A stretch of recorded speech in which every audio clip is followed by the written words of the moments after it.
Hey everyone, welcome back to the Sussex Insights.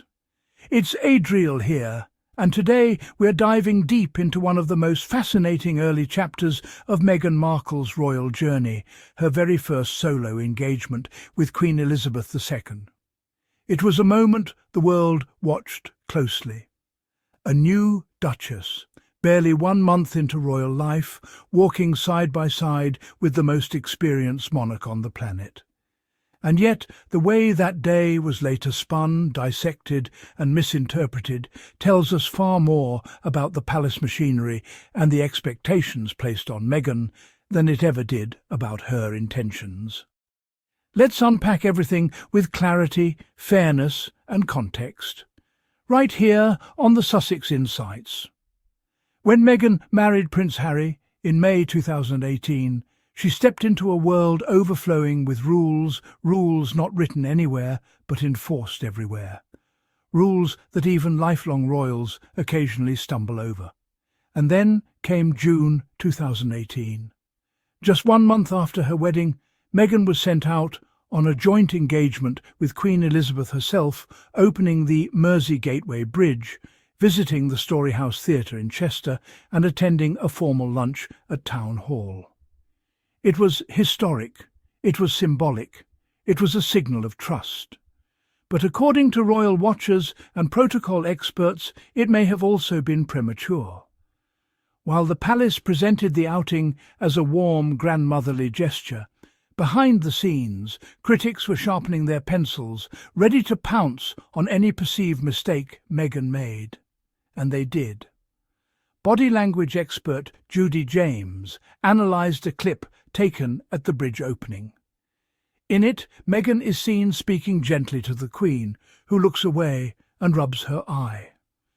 According to James, this suggested Meghan had breached a protocol that discourages any personal-looking communication during formal public events. Now here's the thing.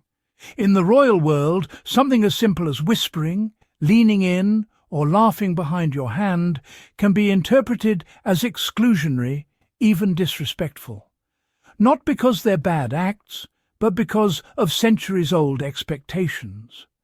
James argued that Meghan was simply trying to be warm and relatable, while the Queen was sticking to rigid signals of formality. But critics weaponized it. Suddenly, every tilt of Meghan's head or movement of her hand was treated like a constitutional crisis. Another clip shows Meghan lifting her hand slightly to her mouth, as if whispering something to the Queen. To most people, this is just normal human behaviour, especially for someone eager to ensure they're following the lead of a woman they deeply respect. But James explained how this mundane gesture could be misinterpreted. Talking or laughing behind your hand can look like you're laughing at people around you, particularly children performing for the royals. Do we think Meghan was laughing at children? Of course not. She was navigating a foreign, rigidly choreographed environment, one she had been given almost no preparation for, while critics were watching her every blink. James concluded that the Queen shared brief smiles with Meghan, but didn't fully engage in conversation. Not because she disliked Meghan, but because the monarch was careful not to appear distracted. Royal Protocol 101. You do not exclude the public, ever. You especially do not look like you're whispering or giggling during ceremonial moments. Meghan, meanwhile, was trying to be friendly, supportive, and connected, a very American quality, but one that clashed with the British institution's centuries-old stiffness. And this is where the media began their favourite game. Frame Meghan as over-enthusiastic, overbearing, overstepping, even when she's just being human. 2 more so-called protocol breaches were blasted across the headlines after the event. Walking slightly ahead of the Queen while greeting crowds, holding onto bouquets instead of passing them to aides. Let's be real here. Meghan was brand new. She had 1 month of royal experience. and instead of assigning her a formal mentorship, as Kate received over the years, she was thrown into the deep end with the most important figure in the monarchy. Any normal person would follow the flow of the crowd, or simply take a bouquet when someone offers it with love.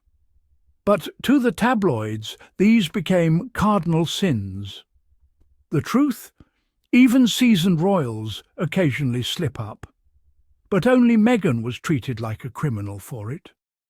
After the outing, it was reported that Meghan was overwhelmed by royal protocol, that she struggled to understand that she could not be first in the royal pecking order, that she was being told to keep quiet, keep small, keep invisible. Royal biographer Tom Quinn claimed Meghan hated the endless cycle of rigid duties and rules. And is anyone surprised? Here was a confident, educated, accomplished global figure who had built her own career, her own voice, her own identity, and suddenly she was expected to be seen but not heard, smile but never shine, work but never outshine, exist but not disrupt, and above all, never overshadow anyone above her in the hierarchy. It was a system designed for women without agency. Meghan had agency, and that made her a threat. Commentator Giles Brandreth claimed the Queen suggested Sophie, Duchess of Edinburgh, help guide Meghan. But Meghan supposedly replied, "I've got Harry." This line has been weaponized for years, but context matters. Sophie is respectable, yes, but she is not a woman of colour navigating the most scrutinised institution in the world. She is not an American actress stepping into a monarchy. She has never faced the level of hostility Meghan faced within weeks of marriage. Meghan turned to her husband, the only person who truly understood the maze she had been thrown into. That is not rejection. That is self-protection. Since stepping back in 2020, Meghan has openly discussed the suffocating environment she lived in. In 2024, Meghan said she couldn't be as vocal while a working royal. She humorously recalled being forced to wear nude pantyhose, constantly something she never felt aligned with. She described the experience as inauthentic, and authenticity is the core of who Meghan is.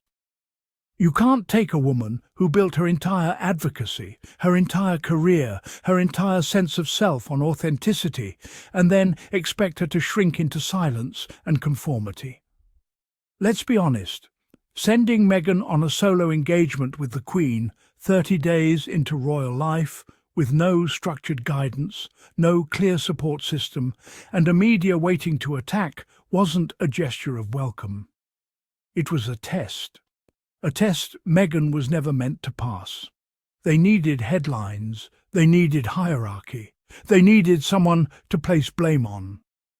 And Meghan, warm, expressive, independent, American, biracial, confident, became the easiest target. Meghan's first joint engagement with Queen Elizabeth wasn't a catastrophe. It wasn't a blunder. It wasn't the